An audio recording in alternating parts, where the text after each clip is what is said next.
Mi vocación académica se inició muy pronto, de tal manera que yo dejé el ejercicio de la profesión de abogado, para la cual yo me había graduado, y me dediqué a la vida académica, primero como secretario general de la Universidad Nacional Autónoma de Nicaragua, nombrado por el rector, doctor Mariano Fiallo Gil, y en ese momento trabajé con él estrechamente para preparar el proyecto de ley que confirió la autonomía universitaria a la universidad.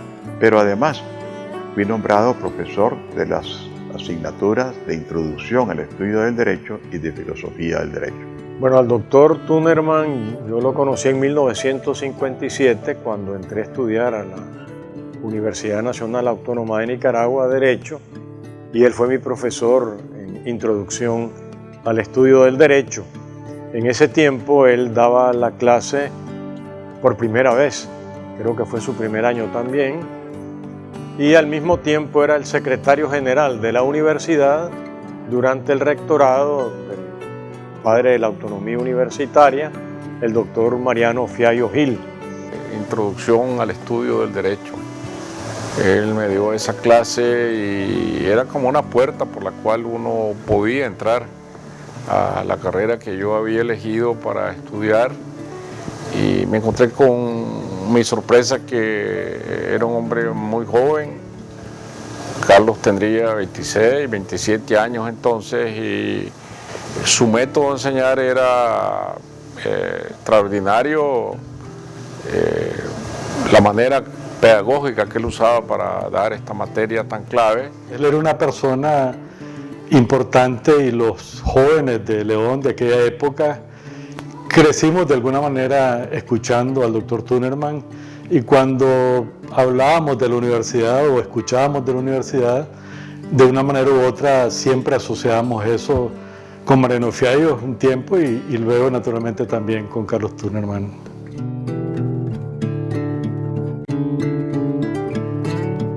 Era un rector muy joven, pero indudablemente con una gran competencia en el desempeño de su cargo, es decir, tenía el impulso de la juventud y la madurez que da la experiencia en un cargo que no había desempeñado. Sin embargo, él tenía una madurez natural y una forma de responsabilidad que le permitió tener un periodo muy destacado al frente de la Universidad Nacional Autónoma de Nicaragua, que él asume creo que es a fines de 1964.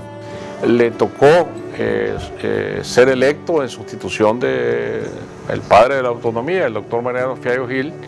Una elección muy cerrada, muy reñida, porque él era muy joven y una de las cosas que le reprochaban es que era demasiado joven. Y recuerdo que como le acusaban de que no tenía la edad reglamentaria, que era 30 años de edad para poder ser electo rector, tuvo él que presentar su partida de nacimiento. A los 31 años de edad, en el mes de octubre del año 1964, habiendo fallecido el rector Mariano Fiallo Gil, fui electo rector de la universidad. Tomé posesión y creo que en ese momento era el rector más joven en el mundo.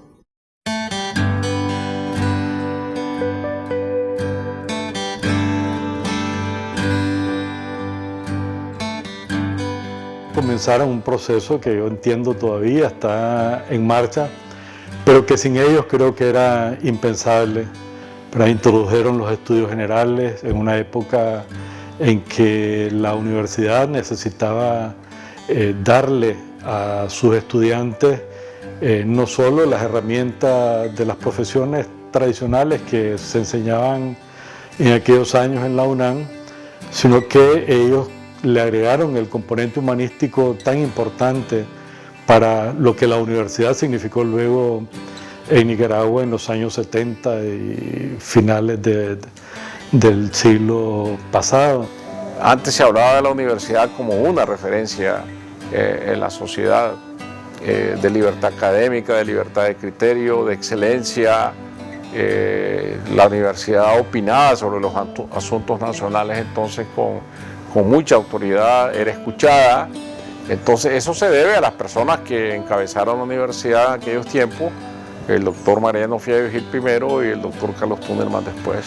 Me parece a mí que los objetivos fundamentales de él estaban en asumir a la educación como el factor fundamental de desarrollo, de identidad y de cultura de una sociedad determinada, desde la perspectiva de continuar las transformaciones que había iniciado el rector de la autonomía, el doctor Mariano Fiallo Gil, del cual el doctor Tunerman, como ya dije, fue secretario general, y al mismo tiempo de avanzar en las ideas cada vez más innovadoras de modernización de la actividad universitaria. Trabajé mucho en la transformación de la universidad, la consolidación de la reforma académica iniciada por el rector Fiallo Gil, la construcción del edificio de la Facultad de Derecho, la creación del recinto universitario Rubén Darío, el establecimiento de los primeros departamentos para departamentalizar la enseñanza en la universidad, y se promovió la conquista de la autonomía constitucional.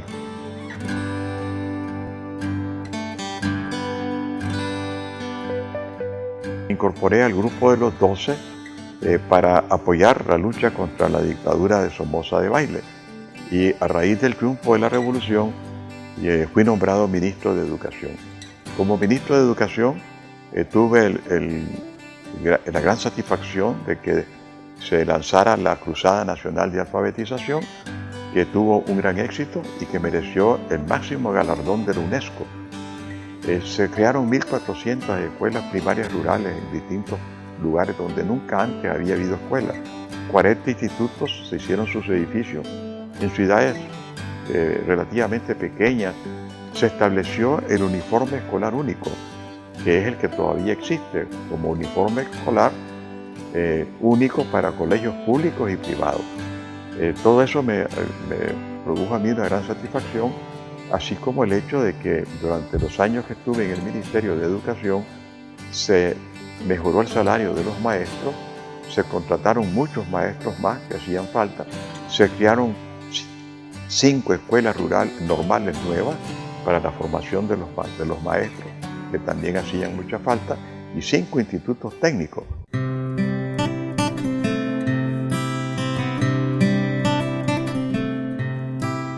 Y su gran obra Ariana, que también creo yo es de una magnitud que solo eso ya debería hacer que Carlos Tunerman sea una de las personas imprescindibles para la historia y para el futuro de Nicaragua.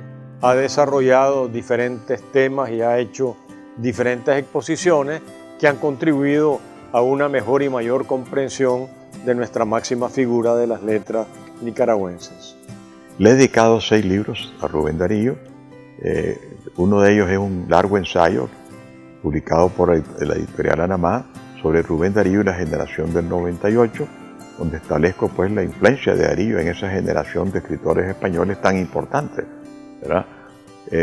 Mis estudios darianos, Rubén Darío, maestro de la crónica, la paideia en Rubén Darío, que editó la Academia de la Lengua, que fue mi discurso de ingreso a la Academia de la Lengua, y que don Pablo Antonio Cuadra dijo que debía de ser texto obligatorio en todos los colegios de Nicaragua, porque yo recojo de la obra de Darío todo lo que tiene que ver con la enseñanza cívica del ciudadano nicaragüense.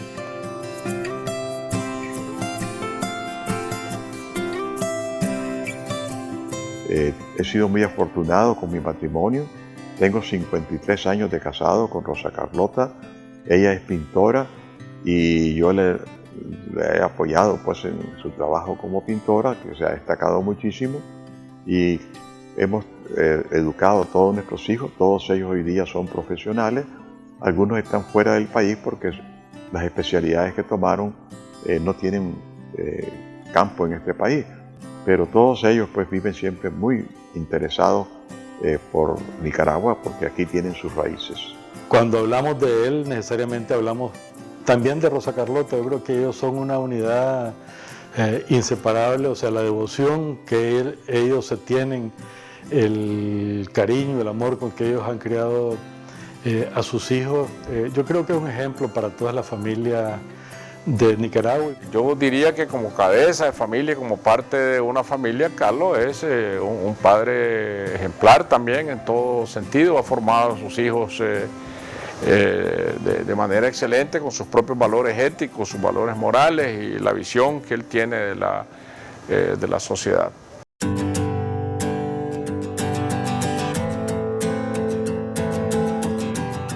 Yo creo que él deja primero el reto a que Nicaragua debe transformarse, que Nicaragua debe ser mejor. Y él creo que ha sido el ejemplo más importante que hemos tenido, digamos, los de mi generación, de un hombre que ha sido consecuente a lo largo de toda su vida, que nunca se ha dado por satisfecho, que siempre ha sido un inconforme con lo que él ha visto a su alrededor y lo ha dicho con toda valentía, con toda honestidad. Es la figura que él tiene para mí en Nicaragua, que es un apóstol cívico. Él es un representante muy conspicuo de la sociedad civil, como educador, como pensador, como intelectual, aún como literato también. Él es escritor. La relevancia que tiene en la sociedad se debe a esa integridad y a esa diversidad de sus oficios, desde el educador hasta el luchador cívico por la democracia.